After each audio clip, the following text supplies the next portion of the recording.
সাহাবীর ঘটনা শুনে রাসূল আকরাম সাল্লাল্লাহু আলাইহি ওয়াসাল্লাম একদিন মসজিদে নববীর মধ্যে আছেন। ফজরের নামাজের পূর্ব মুহূর্তে সাহাবায়ে কেরাম অপেক্ষা করতেছে নামাজের।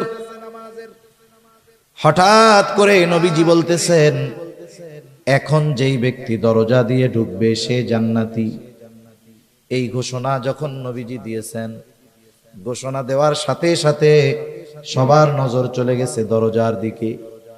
কে সেই সৌভাগ্যবান ব্যক্তি যার ব্যাপারে নবীজি এমন ঘোষণা দিলেন?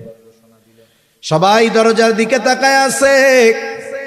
দেখা গেল একজন মানুষ, সে মসজিদের মধ্যে ঢুকতেছে, তার অজুর পানি এখনো দাড়ি দিয়া পড়ে। প্রথম দিন চলে গেল।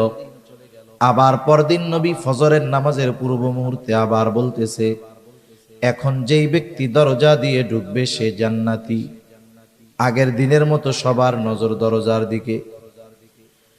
দেখা গেল গতদিন যেই ব্যক্তি ঢুকেছিল, যেই অবস্থায় ঢুকেছিল, আজকেও হুবহু সেই অবস্থায় সে মসজিদের মধ্যে প্রবেশ করলো। দ্বিতীয় দিন চলে গেল। এইবার তৃতীয় দিন আবার নবীজি ফজরের নামাজের পূর্ব মুহূর্তে বলতেছে, এখন যেই ব্যক্তি দরজা দিয়ে ঢুকবে সে জান্নাতি। সবার নজর আবার দরজার দিকে। কে সেই সৌভাগ্যবান ব্যক্তি যার ব্যাপারে নবীজি আজকে এই ঘোষণা দিলেন? তারা তাকায় দেখে, গত 2 দিন যেই ব্যক্তি দরজা দিয়ে ঢুকছে, ঢোকার সময় যেই অবস্থা ছিল, আজকেও সেই অবস্থা। তার মানে নবীজির এই ঘোষণার পর 3 দিন পর পর এক ব্যক্তি প্রবেশ করেছে, যার ব্যাপারে নবীজি পরপর 3 দিন এই ঘোষণা দিলেন। ওই লোকটা যে জান্নাতি, কোনো সন্দেহ আছে নাকি? কোনো সন্দেহ নাই। রাসূল আকরাম সাল্লাল্লাহু আলাইহি ওয়াসাল্লামের এমন ঘোষণার পরে আব্দুল্লাহ ইবনে আমর ইবনুল আস রাদিয়াল্লাহু তাআলা আন ওই লোকটাকে গিয়ে জিজ্ঞাসা করতেছে, ভাই, আমি তোমার বাড়িতে 3টা রাত থাকতে চাই, 3টা রাত যাপন করতে চাই। উদ্দেশ্য হলো, নবীজি যেই ব্যক্তির ব্যাপারে এমন ঘোষণা দিলেন, ওই ব্যক্তির কি স্পেশাল আমল আছে দেখার দরকার। কারণ এই দুনিয়াতে সব শ্রেণীর মানুষ তাদের স্পেশাল আমলগুলো নিরিবিলি রাতের বেলায় করে। বলেন তো, চোর চুরি দিনে করে না রাত্রে করে? ডাকাত ডাকাতি দিনে করে না রাত্র করে? বলেন তো, যারা আহলুল্লাহ বুজুর্গানে দিন, তারা তাদের স্পেশাল ইবাদত গুলো দিনে করে নাকি রাত্রে করে? এই রাতের বেলায় মূলত বুজুর্গ যারা, এরা রাতটাকেই ইবাদতের জন্য বেছে নেয়, কারণ একেবারে নিরিবিলি, কোনো ঝঞ্ঝাট নাই, ঝামেলা নাই। আবার যারা ওই ধরনের অকারেন্স করে, অপরাধ করে, ওরাও অপরাধের জন্য রাত্রকে বেছে নেয়, কারণ মানুষজন সব ঘুমে থাকে, রাস্তায় লোকজন থাকে না। তা উনি চিন্তা করতেছে স্পেশাল ইবাদত তো রাতের বেলা করে। এখন উনি রাতের বেলা কি ইবাদত করে এটা জানার জন্য তো ওনার বাড়িতে থাকার দরকার। উনি গিয়া ওই লোকটাকে বলতেছে। আর এক হাদিসের আলোকে বোঝা যায়, নবীজি যেই ব্যক্তির ব্যাপারে এই ঘোষণা দিয়েছেন, ওই ব্যক্তির নাম হলো সাদ বিন মুআজ রাদিয়াল্লাহু তাআলা আনহু, হযরত সাদ রাদিয়াল্লাহু তাআলা আনহু। উনি গিয়ে বলতেছে, ভাই, আমি তোমার বাড়িতে একটু রাত্র যাপন করতে চাই। বলে, কোনো অসুবিধা নাই, চলেন। এশার নামাজ পড়ে ওই লোকটার সাথে আব্দুল্লাহ ইবনে আমর ইবনুল আস চলে গেলেন তার বাড়িতে। আগের আমলে আমাদের গ্রাম অঞ্চলে ছিল, বাহিরের কোনো মেহমান যদি আসতো বাড়ির ভিতরে নেওয়া লাগতো না। আমাদের এলাকায় বলে কাছারি ঘর। আপনাদের কি বলে? কাছারি বলে না? আগে কাছারি ছিল। কাছারি এমন ভাবে থাকতো, ঘরের মানুষের মহিলাদের পর্দা এমনি হয়ে যাইত। কাছারির মুখটা থাকতো বাহির দিকে, মেহমান ঢুকতো, ওইখানে পানি বাথরুম করার ব্যবস্থা বাইরে থাকতো। তার মানে একজন মেহমান আসলে ভেতরের মহিলাদের পর্দার ব্যাপারে কোনো সমস্যা হইতো না। দেখেন, আগের মানুষেরা, আমাদের মা দাদিরা, নানিরা, এনারা কিন্তু এত বোরকা পইরা ঘুরে নাই। কিন্তু এমনও দেখা গেছে, ওই দাদি নানিদেরকে ওই বাড়ির মানুষ সারা জিন্দেগিতে অন্য পরপুরুষ এক নজরও দেখতে পারে নাই। ঠিক কিনা বলেন? আসলে বিষয় হলো, বোরকাটা পর্দার জন্য জরুরি তা না। পর্দার জন্য মূলত নিজেকে প্রস্তুত করার দরকার। এখনের বোরকাগুলো পরার পরে তো আরো পর্দার চাইতে বেপর্দা হয়। ঠিক কিনা বলেন? বোরকা পরে কেন? বলে পর্দা করার জন্য। পর্দা করার জন্য যদি পরে, এখনকার যে ভাব বোরকা, আসলে ওইটা তো পর্দার জন্য হয় না, বরং মানুষকে আরো তার পোশাকের প্রতি আকৃষ্ট করার জন্য পরা হয়। সে যদি নিজেকে লুকানোর জন্য পরতো তাহলে ওই ধরনের স্টাইল থাকতো না, এমব্রয়ডারি থাকতো না, 14-15টা কুচি থাকতো না। কি যে ভাব হইছে বোরকার, এগুলো দ্বারা বাস্তবিক পর্দা হয় না। অথচ আগের মহিলারা এখনো অনেক আছে আমাদের গ্রাম অঞ্চলগুলোতে। পুরুষ মানুষ দেখছে, বৃদ্ধ মানুষ, কেউ তার দিকে তাকাবে না। সে দেখা যাচ্ছে রাস্তার থেকে নেমে কাপড়টাকে এমন ভাবে ঢাকনা দিছে যে তার দেহের আবহাওয়া আকৃতি বোঝার কোনো সিস্টেম নেই। কাচারি ঘরে থাকতে দিয়েছে আব্দুল্লাহ ইবনে আমর ইবনুল আসকে। আব্দুল্লাহ ইবনে আমর ইবনুল আস তিনি তো ঘুমানোর জন্য যান নাই, মূলত দেখার জন্য গেছে কি ইবাদত করে। তিনি খেয়াল করলেন ওই ব্যক্তি ঘরের মধ্যে ঢুকলো, বাতি নিভায়া দিল, ঘুমায় গেল। আব্দুল্লাহ ইবনে আমর ইবনুল আস সারা রাত সজাগ, কোন সময় উঠে আর কোন সময় কি ইবাদত করে দেখবে।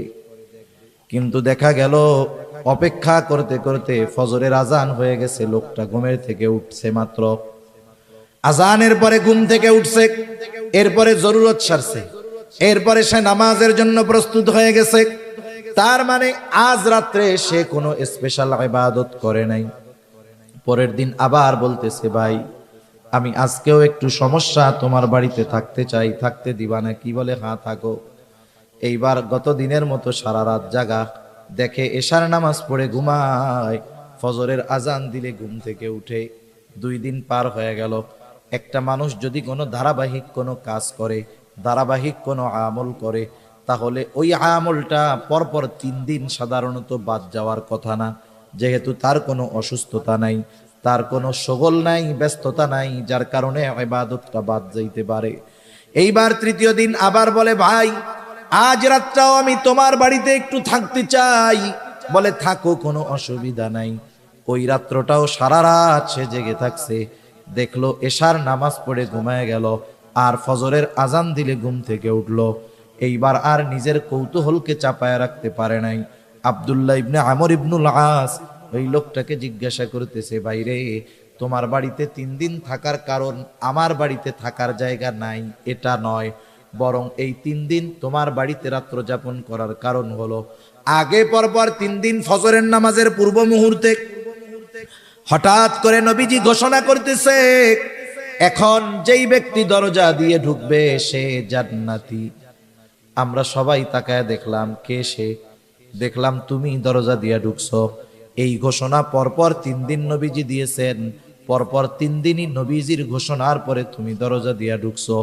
আমি তোমার বাড়িতে রাত্র যাপন করার উদ্দেশ্য ছিল, আমি দেখতে চেয়েছিলাম তুমি স্পেশাল কি আমল করো, যার কারণে নবীজি তোমার ব্যাপারে এমন ঘোষণা দিলেন। এইবার লোকটা বলতেছে, আলহামদুলিল্লাহ, নবীজি যদি আমার ব্যাপারে এমন ঘোষণা দিয়ে থাকেন এটা তো বড় শুকরিয়ার বিষয়। তবে তুমি যেই আশায় আমার বাড়িতে রাত্র যাপন করছো, ওই রকম কোন রাত্রিকালীন ইবাদত আমি করি না। তবে হ্যাঁ একটা জিনিস করি। কি করো? বলে রাত্রে যখন আমি ঘুমাতে যাই, আমাকে যারা কষ্ট দিয়েছে আমি তাদের সবাইকে মাফ করে দে। 5 ওয়াক্ত নামাজ পড়ি, হারাম হালাল বেঁচে চলি, যেটা সাধারণ কাজ, এর চাইতে বেশি কিছু করি না। এখন আব্দুল্লাহ ইবনে আমর ইবনুল আস বলতেছে, তুমি যে রাতের বেলায় শোয়ার সময় সকলকে মাফ কইরা দাও, অন্যান্য গুলো তো আমরা সব সময় করি, কিন্তু তুমি যে এই কাজটা প্রতিদিন করো, এই কারণেই আল্লাহ তাআলা তোমার ব্যাপারে জান্নাতের খোঁজখবরই নবীজির মাধ্যমে জানায়া দিয়েছেন। সুবহানাল্লাহ। তাহলে দেখেন, আমল কবুল করাতে হয় 1 নাম্বার দরকার ঈমান। জোরে বলেন কি দরকার? 2 নাম্বার দরকার হলো ইখলাস। কি জোরে বলেন? ইখলাস তথা নিয়তের বিশুদ্ধতা। ভাইরে আওয়াজ ছাড়তে পারো না? তুমি কি বুঝতেছো কথা? আওয়াজ ছাড়ো, মুখ মিশায় কতক্ষণ বলা যায়? আমি কি বলতে চাইছি তুমি বুঝতে পারছো? তুমি বুঝছো? এটা রিভার্ব দিয়ে আওয়াজটা সুন্দরভাবে ছাড়বা, আওয়াজটা জেনে আমার দূরের থেকে সুন্দর মতো টানে। তোমার তো এইটার কোনো আওয়াজ হয় না, তুমি খালি ওই বাইরের ওইটা বাড়াও আর কোনো। নাকি পারো না? না পারলে বলবা যে পারি না, তাহলে আর দরকার নেই, যা আছে তাই থাক। তাহলে 1 নাম্বার দরকার হলো ঈমান, 2 নাম্বার দরকার হলো ইখলাস তথা নিয়তের বিশুদ্ধতা, 3 নাম্বার দরকার হলো সুন্নাত। কারণ দুনিয়ায় কোনো ইবাদত নাই যেই ইবাদতের সুন্নাত পদ্ধতি নাই। ইবাদত নিজস্ব মন গড়া পদ্ধতিতে করলে হয় না, ইবাদত করতে হয় মুহাম্মাদুর রাসূলুল্লাহ সাল্লাল্লাহু আলাইহি ওয়াসাল্লামের পদ্ধতিতে। সুন্নাত হলো এমন এক জিনিস তথা নবীজির পদ্ধতি হলো এমন এক জিনিস, তুমি না পারলে থাক, আমি মাপছি, না পারলে থাক, যা আছে তাই করো। একটা হলো গাড়ি ভালো, যদি যে চালাইতে না পারে চলবে, কাজ হবে, ওই গাড়ি খাদে পড়ে যাবে। আর একটা হলো গাড়িতে ডিফেক্ট আছে কিন্তু ড্রাইভার পাক না, দেখবেন ও ওইটারে নিয়ে চালায় চলে যাবে। এই অপারেটিং এর মধ্যে সিস্টেম আছে, আপনাকে জিনিস ভালো দিলেই হবে না, ওই জিনিস চালানোর মতো দক্ষ লোক দিতে হবে, নাইলে কাজ হবে না। জিনিস ভালো আছে কিন্তু আমি বুঝতে পারছি পাইলট শেষ, বাদ যে হয় নাই, এটা কি 10 সিপ দেওয়ার দরকার আছে নাকি? একটা দেখলে ওটাই তো বোঝা যায় যে বাদ হইছে কি হয় নাই। সেজন্য তোমার আর নড়াচড়ার দরকার নাই, আমি কষ্ট করে কইতেছি, অসুবিধা নাই। দুনিয়াতে এমন কোন ইবাদত নাই যেটার সুন্নাত পদ্ধতি নাই তথা নবীজির দেখানো পদ্ধতি নাই, এমন কোন ইবাদত দুনিয়াতে নাই। বরং দুনিয়ার কাজগুলো যদি কেউ নবীজির পদ্ধতিতে করে, ওই দুনিয়াবি কাজগুলোও ইবাদত হয়ে যায়। যেমন প্রতিদিন মানুষের কিছু করণীয় কাজ আছে, দৈনন্দিন কিছু জরুরত আছে, যেমন বাথরুম করা, বাথরুমে যাওয়া, এটা দৈনন্দিন একটা কাজ। একজন ফজরের আজান শুনে ঘুম থেকে উঠে গেল, ফজরের আজান শুনে ঘুম থেকে উঠছে, নামাজে যাবে, জরুরতে চাপ দিয়েছে, সে চিন্তা করতেছে নামাজে যদি দাঁড়াই, ফজরের নামাজের কেরাতটা একটু লম্বা, যদি ওই সময় নামাজের মধ্যে জরুরতে চাপ দেয়, ইবাদতের একাগ্রতা নষ্ট হয়ে যাবে। এই চিন্তা করে সে চিন্তা করলো তাহলে জরুরতটা পূরণ করে এরপরে মসজিদের দিকে যাই। এই নিয়তে সে বাথরুমের দিকে রওনা হলো। বাথরুমে যাওয়ার পদ্ধতি, সুন্নাত পদ্ধতি হলো 1 নম্বরে মাথা ঢেকে যাওয়া। সেটা আপনি টুপি দিয়ে ঢাকেন আর রুমাল দিয়ে ঢাকেন, গামছা দিয়ে ঢাকেন, অসুবিধা নাই। নবীজির সুন্নাত হলো মাথা ঢেকে বাথরুমে যাওয়া। আর বিজ্ঞানও বলে মাথা ঢেকে বাথরুমে যাওয়া উচিত। কেন? বলে বাথরুমের মধ্যে অগণিত ব্যাকটেরিয়া আছে, বাথরুমের মধ্যে অগণিত জীবাণু আছে।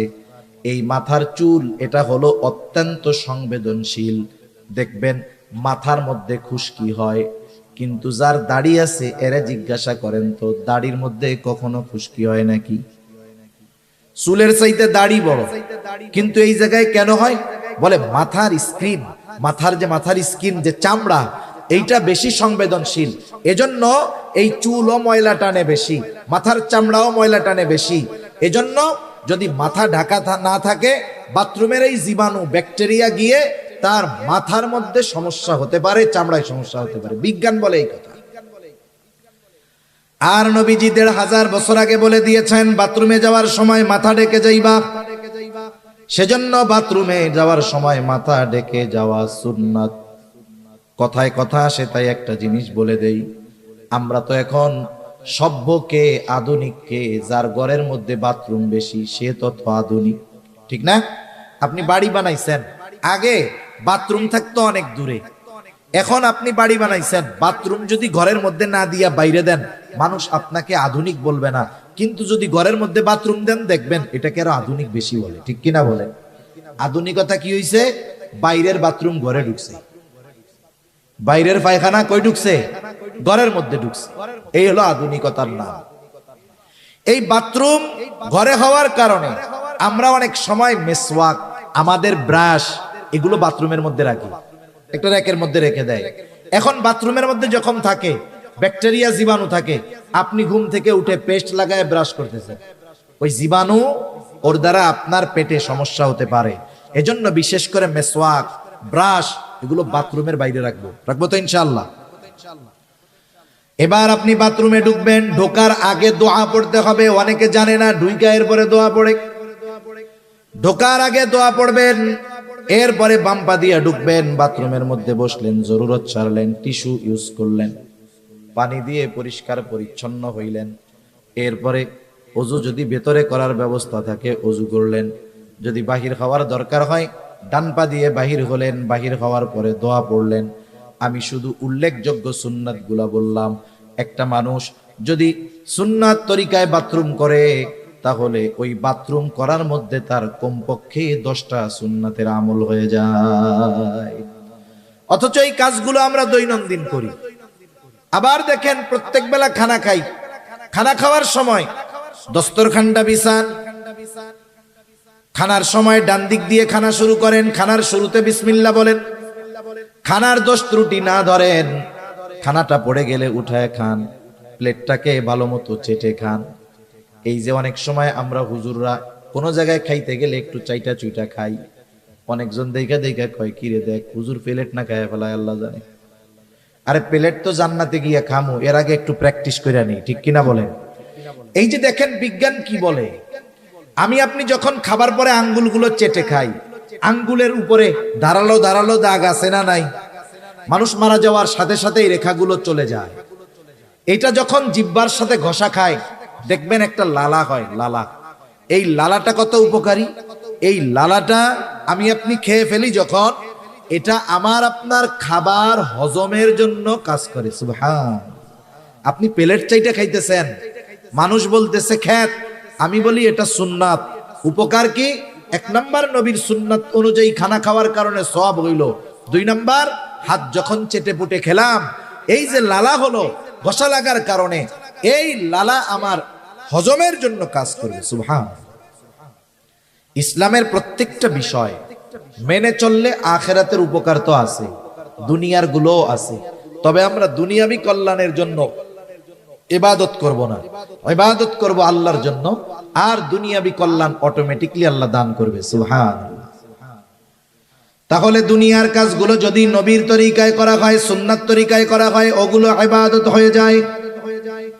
আর ইবাদত যেগুলো, ওগুলো অবশ্যই অবশ্যই নবীজির সুন্নাত তরিকায় করতেই হবে। সুন্নাতবিহীন কোনো ইবাদত নাই। অনেকে মনে করে সুন্নাত মনে হয় এমন জিনিস, করলে সওয়াব না করলে গুনাহ নাই। আসলে বিষয়টা এমন নয়। কিছু সুন্নাত আছে ফরজ, কিছু সুন্নাত আছে ওয়াজিব, কিছু সুন্নাত আছে সেটা স্বাভাবিক সুন্নাত। এখন কথা হইল কিছু সুন্নাত ফরজ, এটা কেমনে হয়? যেমন কোরআনুল কারীমের মধ্যে নামাজের কথা আছে 82 জায়গায়। কয় জায়গায়? 82 জায়গায় নামাজের কথা আছে। আল্লাহ তাআলা কোন বিষয়ে গুরুত্ব আরোপ করার জন্য একাধিকবার বলার দরকার হয় না, একবার বললেই সেটা যথেষ্ট হয়ে যায়।